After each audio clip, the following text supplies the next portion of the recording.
चलिए रेडी।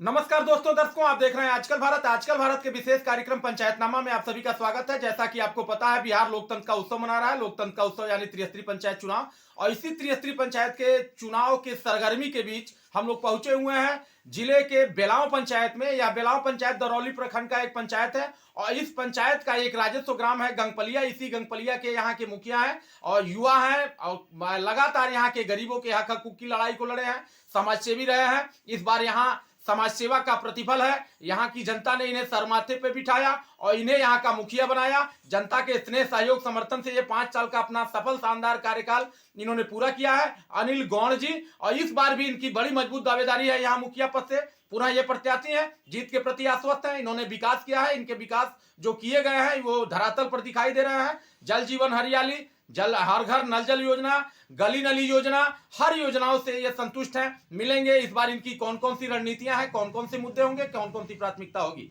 सबसे पहले अनिल जी, आपका हमारे चैनल पर स्वागत है। आपको भी हमारे तरफ से।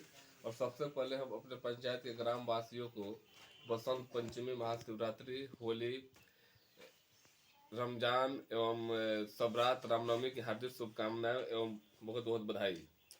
आपके जो विरोधी हैं लगातार आप पर हमलावर हैं, आप पर आरोप लगाते हैं कि आपने जो विकास किया है उसमें बड़े पैमाने पर भेदभाव किया है। और भेदभाव भी नहीं, जो आपको मतदान किए हैं, जिन बसावटों में, मोहल्लों में आपको अधिक मतदान मिले हैं, वही विकास की रोशनी पहुंची है। इस पर आपकी क्या प्रतिक्रिया है? हमारे पूरे पंचायत में हमारे विरोधी तो कोई भी नहीं है। वही लोग विरोधी हैं कि जो चुनाव लड़ते हैं।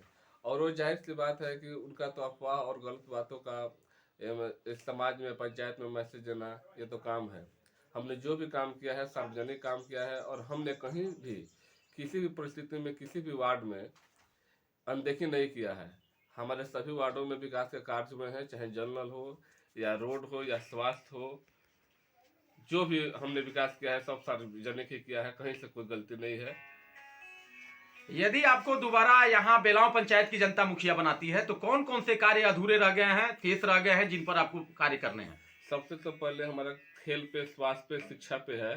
तो हम लोगों ने पटना सचिवालय में भी बात उत किया है और जिला के पदाधिकारियों से मिले हैं। तो सबसे पहले हमारा यही टारगेट है कि स्वास्थ्य पे, शिक्षा पे और बच्चों को खेलने कूदने की उचित व्यवस्था करें ताकि कोई भी किसी भी तरह का दिक्कत ना हो।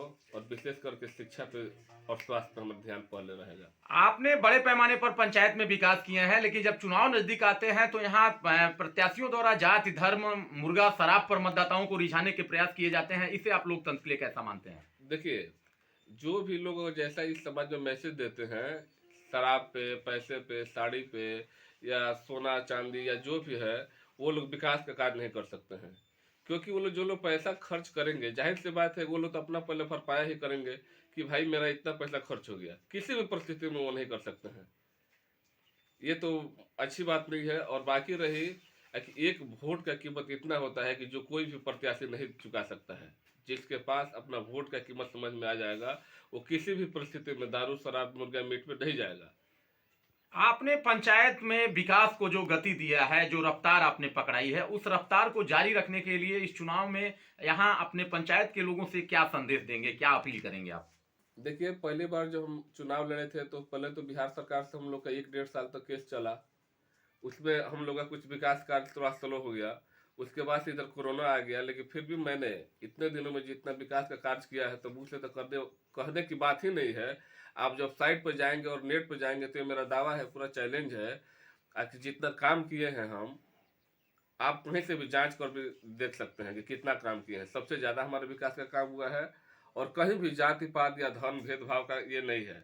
जो वोट दिया है वो भी और जो नहीं दिया है वोट वो भी, सब हमारे जनता ही है और कहीं से कोई मतभेद या भेदभाव नहीं किया गया है। मुख्यमंत्री की सबसे महत्वाकांक्षी योजना थी 7 निश्चय योजना। उस योजना और राशन में नाम जुड़वाने, पेंशन आदि कार्यों में आप कहां तक अपने आप को सफल मानते हैं? अभी तक तो जो महत्वाकांक्षी योजना हमारे मुख्यमंत्री जी का, श्री नीतीश कुमार जी का है, जो जल नल का योजना हमारे सभी वार्डों में हो गया है। और गली नली का भी जो काम आया तो वो भी हो गया है। पेंशन से संबंधित जितने भी 60 साल की उम्र वाले लोग हैं उन लोगों का फॉर्म भरवा दिया गया है, पेंशन भी आता है।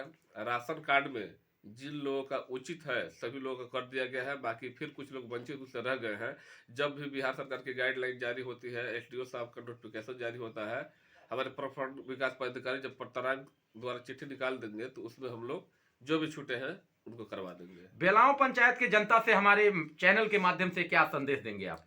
हम यही संदेश देना चाहते हैं कि अभी तो हमने बेलाव पंचायत के विकास कार्य के लिए जो रफ्तार पकड़ाया है, एक बार और सेवा करने का मौका दें, और मैं वादा करता हूं कि इससे और ज्यादा रफ्तार पकड़ाकर विकास के लिए मैं दिखाऊंगा, ताकि पंचायत में किस तरह से विकास कार्य किया जाता है। परिचय दे दीजिए। मैं अनिल गोंड, मुखिया ग्राम पंचायत राज बेलाव, निवास ग्राम गंगपलिया। तो दोस्तों दर्शकों, आप लोगों ने देखा ये युवा मुखिया हैं अनिल गौड़ जी, और लगातार यहाँ से इन्होंने 5 वर्ष का जो कार्यकाल हुआ है, इस कार्यकाल में इन्होंने लगातार काम किए हैं और इन्हीं विकास कार्यों के बल पर ये दोबारा जनता की अदालत में है और इन्हें विश्वास है कि यहाँ की जनता का स्नेह, सहयोग, आशीर्वाद इन्हें इस बार भी मिलेगा। जीत के प्रति आश्वस्त है और इन्होंने बताया कि अगर इन्हें दोबारा यहाँ जनादेश मिलता है तो जैसे इन्होंने पंचायत को रफ्तार दिया है, यहाँ के विकास कार्यों को जो गति दी है उस गति को और तेज करेंगे और जिले का बेलाव नंबर 1 पंचायत बनेगा। कैमरामैन इमरान साथ मैं अशोक कुमार पांडे, आजकल भारत सीवान।